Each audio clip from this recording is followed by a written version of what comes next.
ఇది ఎవరి కోసమో చేసేటువంటి కార్యక్రమం కాదు, ఇది మన కోసం చేసే కార్యక్రమం. మనం ఇక్కడ చదువుకుంటున్నటువంటి విద్యార్థులుగా మన యూనివర్సిటీని కాపాడుకోవాల్సినటువంటి బాధ్యత మనపై ఉంటుంది అనేటువంటి విషయాన్ని గుర్తు చేస్తూ, యూనివర్సిటీలో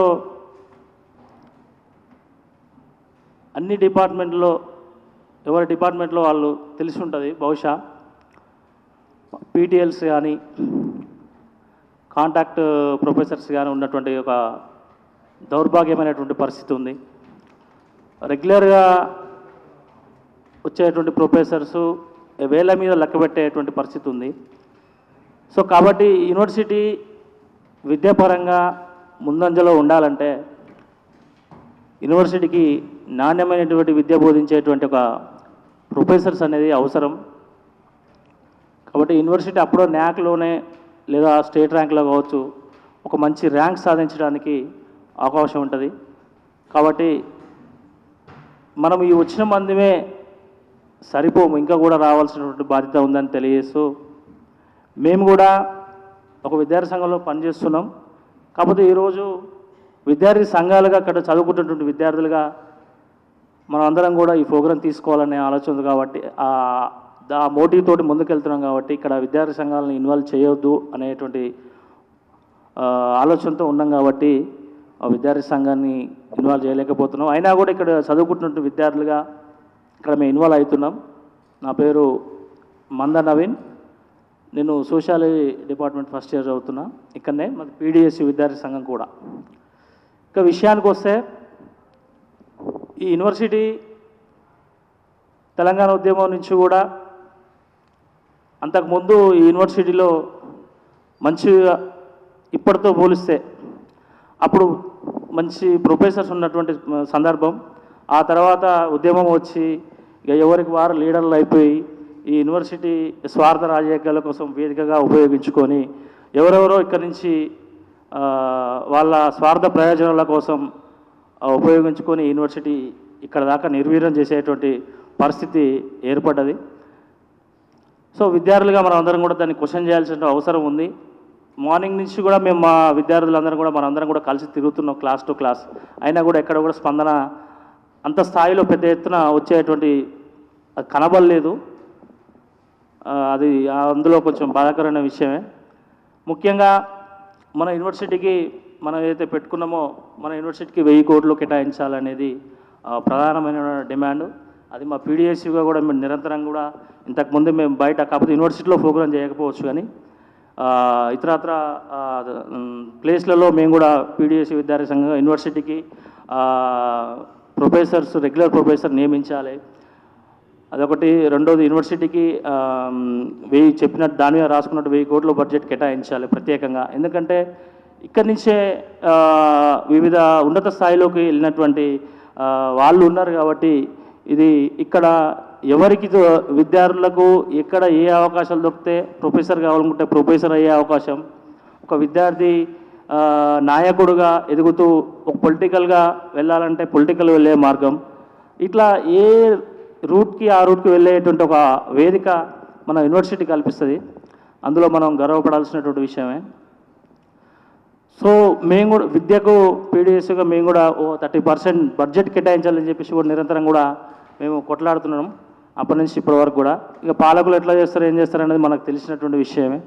ఎన్నికల ముందు వాగ్దానాలు ఇచ్చి ఎన్నికల తర్వాత కూడా చెప్పినటువంటి వాగ్దానాలకు తిరోగమనంగా ప్రయాణం చేస్తుంటారు పాలకులు. సో అలాంటి పాలకులకు బుద్ధి చెప్పాలంటే ఇలాంటి వేదికల నుంచే కూడా మనం అందరం కూడా విద్యార్థులుగా ఐక్యం కావాల్సినటువంటి అవసరం ఉందని తెలియజేస్తూ, అదేవిధంగా విద్యార్థి సంఘ ఎన్నికలు, విద్యార్థి సంఘాలకి మరి సంఘం ఎన్నికలు ఎందుకు అంటే ఈ సమాజంలో కేవలం యూనివర్సిటీకే పరిమితం కాకుండా ఈ సమాజంలో ఎక్కడ ఏ దోపిడీ జరిగినా ఏ అన్యాయం జరిగినా, ముఖ్యంగా ఈ 2014 నుంచి ఈ 10 సంవత్సరాల కాలంలో చూస్తే కులహత్యలు, మతహత్యలు అనేటువంటి ఒక విభజించు పాలించనేటువంటి ఒక నినాదాన్ని తీసుకొచ్చి కేంద్ర రాష్ట్ర ప్రభుత్వాలు విద్యార్థులకు మధ్య ఒక రేఖలు గీస్తూ విభజించేటువంటి కుట్రల కుతంత్రాలు చేస్తుంది. ఈ 10 సంవత్సరాల్లో మనం ఒకసారి గమనిస్తే హత్యలు, మహిళలపైన అత్యాచారాలు, హత్యాహత్య ప్రయత్నాలు, విద్యను దూరం చేయడం, ఎస్సీ ఎస్టీ బీసీలకు ఇక్కడ ఉన్నటువంటి విద్యార్థులు సహజంగా యూనివర్సిటీ అంటేనే మన గ్రామీణ వాతావరణం నుంచి వచ్చేటువంటి విద్యార్థులు మనం ఉంటాం. అలాంటి విద్యార్థులను పరోక్షంగా ఇక్కడ రెగ్యులర్ ప్రొఫెసర్ నియమించకపోవడం అంటే దానికి ఇండైరెక్ట్గా మనల్ని విద్యకు దూరం చేయడం అనేటువంటి విషయాన్ని మనం గుర్తుపెట్టుకోవాల్సిన అవసరం ఉంటుంది. ఎందుకంటే ఒకప్పుడు డైరెక్ట్గా మనకు విద్యనే నిరాకరించినటువంటి సమాజం,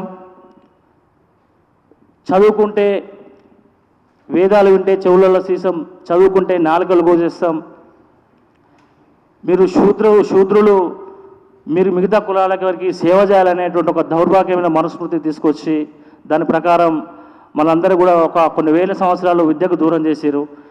అది ఇప్పుడు ఒక అంబేద్కర్ లేదా అంతకుముందు పూలే, సావిత్రిబాయి పూలే వీళ్ళు చేసినటువంటి పోరాటం, వీళ్ళు చేసినటువంటి కృషి, వీళ్ళు చేసినటువంటి ఒక పోరాట ఫలితమే మనం అంతో ఇంతో ఈరోజు ఇక్కడ యూనివర్సిటీలోకి వచ్చి చదువుకుంటున్నాం. అలాంటి మహానీయుల ఆలోచన విధానానికి పని చేయాల్సినటువంటి బాధ్యత మనపై ఉన్నటువంటి విషయాన్ని నేను గుర్తు చేస్తున్నా. ఇక యూనివర్సిటీ గార్లకు సంబంధించినటువంటి ఫీజు రింబర్స్మెంట్, స్కాలర్షిప్ మేము ఖచ్చితంగా రిలీజ్ చేస్తాం అన్నటువంటి విషయాన్ని చెప్పినాక కూడా ఇప్పటివరకు సంవత్సరంన్నర కావస్తున్నా కూడా సేమ్ వీళ్ళు కూడా మిగతా బీఆర్ఎస్ పార్టీ లాగానే వ్యవహరిస్తున్నటువంటి ఒక చూస్తున్నాం. కాబట్టి ఈ అన్ని సమస్యల కోసం మనము మాటలు మాత్రమే కాదు, పోరాటాల రూపంలో కూడా ముందుండాలనేటువంటి విషయాన్ని మీ అందరికి గుర్తు చేస్తూ, పోరాటాలు చేసినప్పుడే ఫలితాలు వస్తాయనేటువంటి విషయాన్ని మీకు అందరికీ కూడా తెలియజేస్తూ, పీడిఎస్యు మీరందరూ కూడా విద్యార్థులుగా అందులో మేము కూడా ఉన్నాం. ఆ విద్యార్థులుగా ఏ పాత్ర తీసుకున్నా కూడా అది యూనివర్సిటీ పరిధిలో ఉన్నటువంటి సమస్యల పరిష్కారం కోసంగా, లేదా ఫీజు రింబర్స్మెంట్, స్కాలర్షిప్, లేదా యూనివర్సిటీకి 1000 కోట్లు కేటాయించాలనేటువంటి విషయాల్లో, ఇవన్నీ విషయాల్లో కూడా విద్యార్థులుగా మనం ఏ నిర్ణయం తీసుకున్నా కూడా మేము కూడా పీడిఎస్యుగా అందులో ఉంటాం. పీడిఎస్యునే కాదు, మేము కూడా విద్యార్థి జనరల్ కాబట్టి ఖచ్చితంగా అందులో ఉంటాం అనేటువంటి విషయాన్ని తెలియజేస్తూ, ఏ పోరాటమైనా కూడా విద్యార్థుల ద్వారానే మొదలవుతుంది. కాబట్టి దానికి ఉదాహరణ తెలంగాణ ఉద్యమం కావచ్చు, ఇంకా మిగతా ఉద్యమాలు కూడా ఉన్నాయి. సో ఆ వైపుగా మన ఆలోచనలు కూడా ఉండాలనేటువంటి విషయాన్ని తెలియజేస్తూ, విద్యార్థుల రక్తము చిందని పోరే లేదు, విద్యార్థుల త్యాగము రాయని చరితే లేదు, పోటెత్తిన నెత్తుటేరు చెరసాలై నిలిచే మన విద్యార్థుల సాహసము చలు చూడని నేల లేదు. విద్యార్థులు మీరే నవ సమాజ స్థాపనలో నడిచే యోధులు మీరే, విద్యార్థులు మీరే. కాబట్టి ఆ పోరాటాలకు మూలం విద్యార్థులే కాబట్టి ఆ విద్యార్థులుగా మనం ఏ నిర్ణయం తీసుకున్నా కూడా మనందరం పోరాటంలో భాగస్వామి ఫలితం పొందే వారు కూడా విశ్రమించకుండా పోరాటం చేస్తానటువంటి విషయాన్ని మీ అందరికి గుర్తు చేస్తూ, మనందరం కూడా ఇంకా వక్తలు కూడా వచ్చేటువంటి ఉంది కాబట్టి మిగతా వాళ్ళు కూడా ఎవరైనా మాట్లాడాలంటే మాట్లాడాల్సిందిగా కోరుతున్నాను. నాకు ఈ అవకాశం ఇచ్చినట్టు మీ అందరికీ కూడా ధన్యవాదాలు చేస్తూ ముగిస్తున్నాను. Thank you very much.